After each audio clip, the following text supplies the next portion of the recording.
On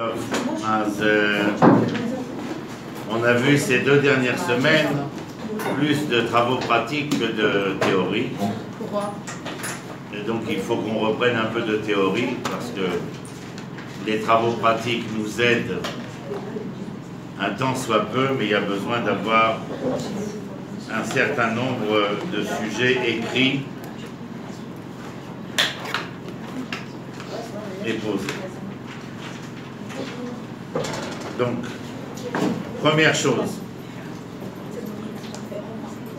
le potentiel inné qui se trouve dans chacun de nous. De manière générale,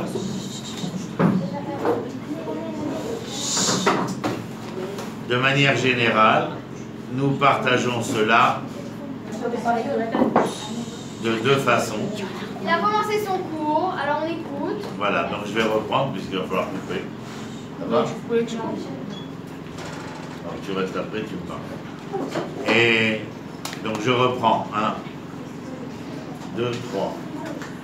Et si on voit d'habitude, avec les travaux pratiques qui ont été les nôtres, ce que j'appelle les TP qu'on a fait, par exemple l'histoire que l'on a joué en scène avec Noah, et les autres explications que nous avons données ces 2 dernières semaines. Il est bon de savoir un certain nombre de théories qui nous permettent à nous de réfléchir au sujet qui nous intéresse, c'est-à-dire nous. Il n'y a rien d'autre qui nous intéresse si ce n'est nous d'abord. Pour la simple raison, qui paraît d'une logique infernale, qu'il nous est absolument impossible de penser pouvoir offrir, donner ou octroyer à autrui ce que nous ne possédons pas. Voilà, c'est aussi simple que cela. Dans ce que nous sommes, il y a 2 dimensions de l'être qui nous accompagnent. La première, c'est ce que nous avons déjà vu, c'est-à-dire ce que nous avons reçu à la naissance, c'est-à-dire le potentiel inné.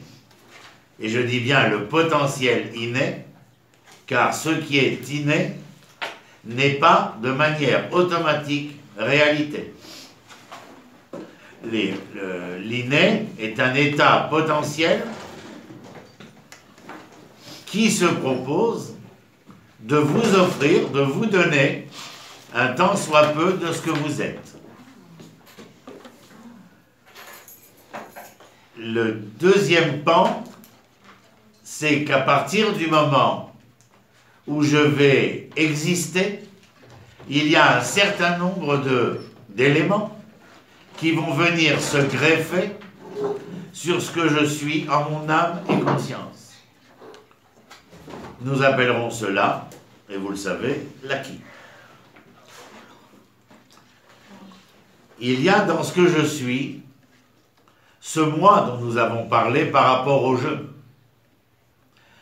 Mais ce moi est aussi intimement lié à l'esprit de l'homme que je suis, à l'esprit de l'être que je suis.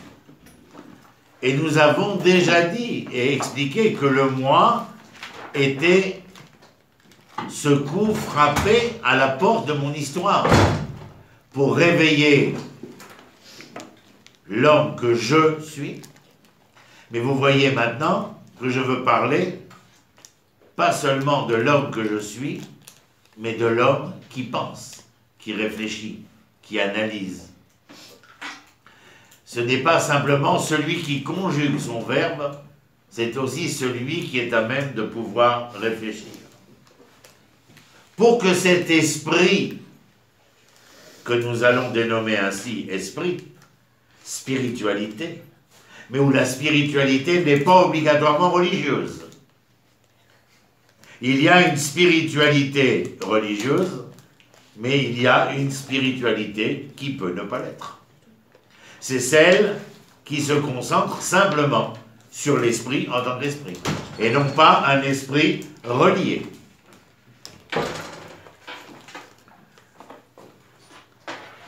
Cet esprit a besoin, chez chacun de nous,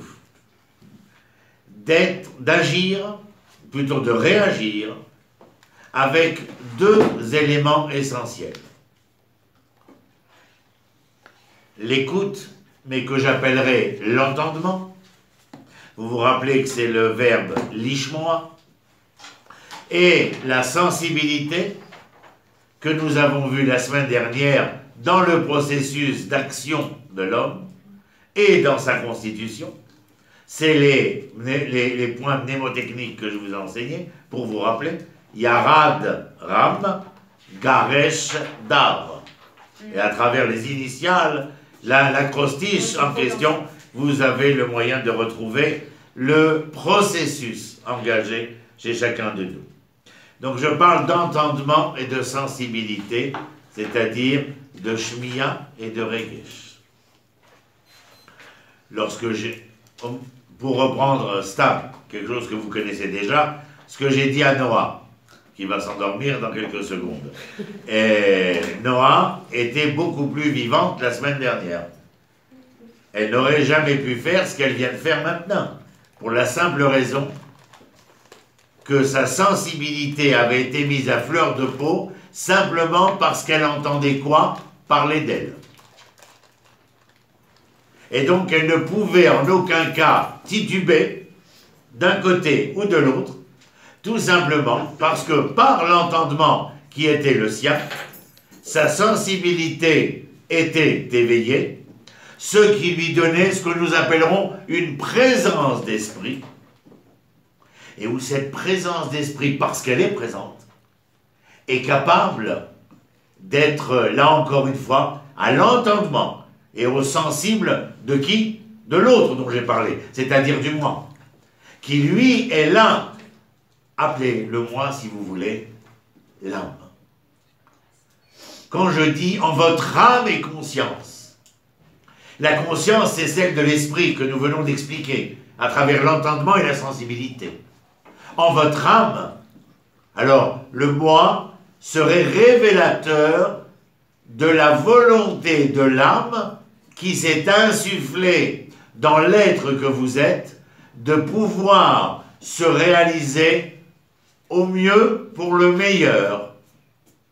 C'est-à-dire que le corps n'est ici que l'instrument de, le réceptacle de.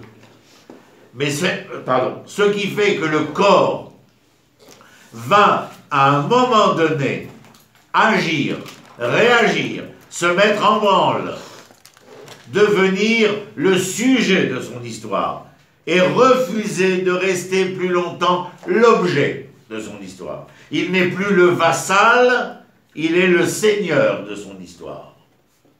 Eh bien, c'est parce que, bien évidemment, nous entendons ce que l'âme,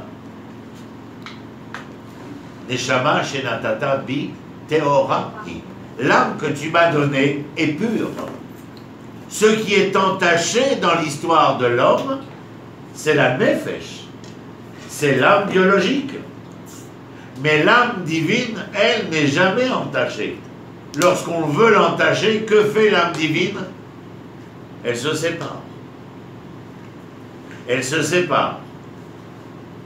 C'est ce qui expliquera d'une certaine manière le Tanya, lorsqu'il dira que nous sommes, à travers notre nefesh mu entre la belle et la bête, nefesh abahamit ve nefesh haelokit, et la nefesh haelokit ici peut être rapprochée ou racolée à l'âme dont il est question. Mais lorsque la bête est en pleine possession de ses moyens que vous lui avez offerts, personne d'autre, vous lui avez offert.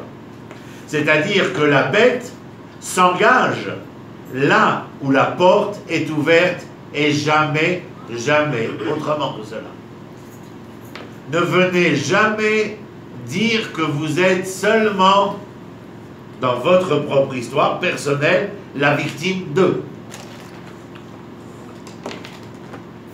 Vous êtes aussi responsable du chemin parcouru, de l'entendement que vous donnez à ce chemin, de la sensibilité de ce chemin-là.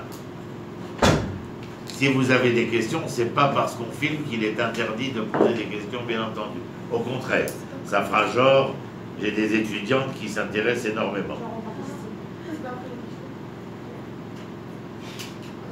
Maintenant, qui est le messager essentiel? Le messager essentiel, celui que j'appelle moi, c'est l'âme. Mais que nous traduisons dans ce langage psychanalytique par le moi, c'est-à-dire celui qui frappe à votre porte pour vous indiquer que peut-être il faudrait avoir une prise de conscience, une présence d'esprit suffisamment entendue, suffisamment sensible pour pouvoir répondre à l'appel du moi.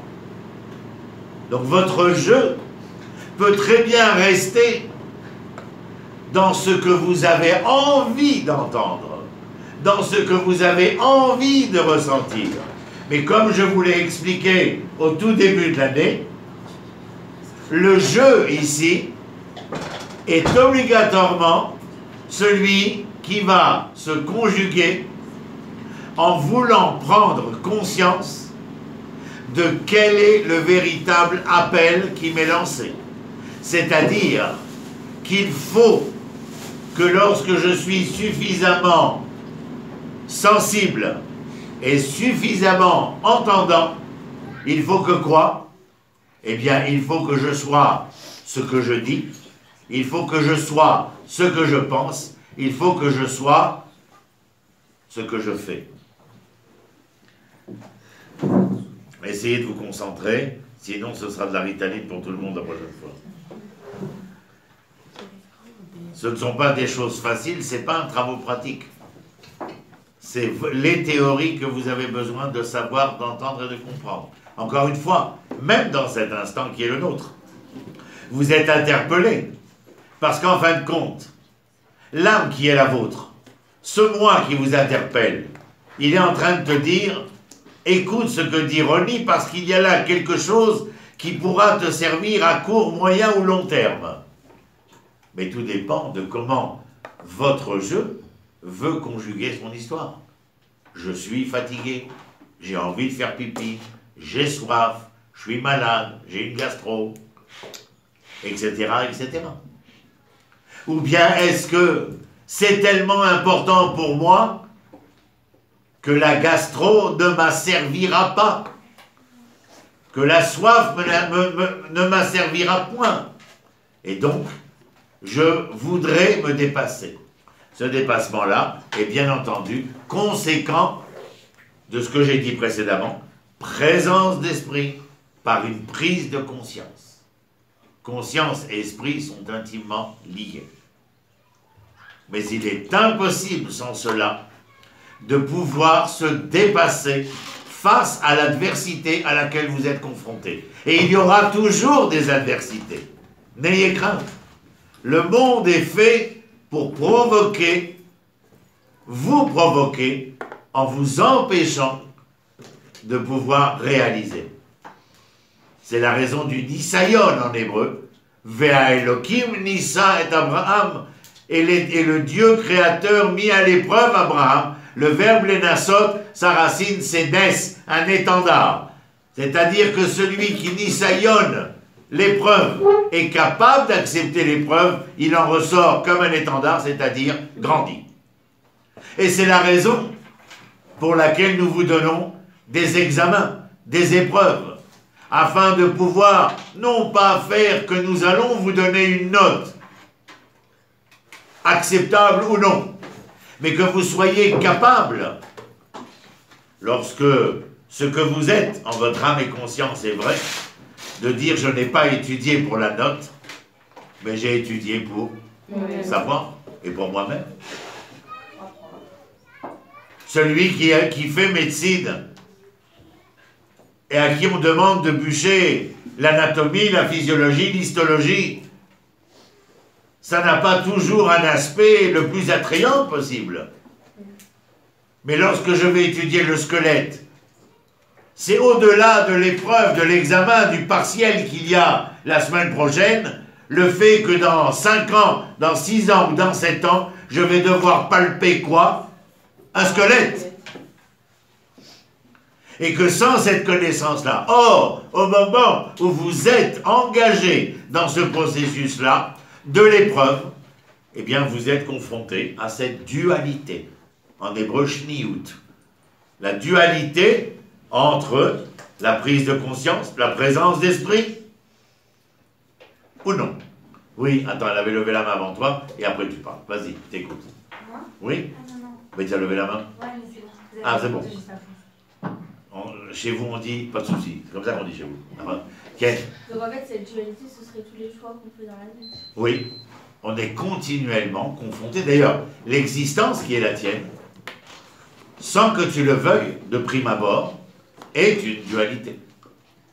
Parce que tous les matins, en hiver, tu dois décider si tu sors de dessous la couette ou non. C'est déjà la première dualité. Mais je vous ai donné. Pourquoi vous croyez que je suis tellement à cheval? Et quand j'ai demandé à Jonathan, pour le cours de Tanar ou de Torah Tanifesh, de faire le tri déjà, avant Hanouka. Parce qu'il est important pour vous, pour ceux qui veulent savoir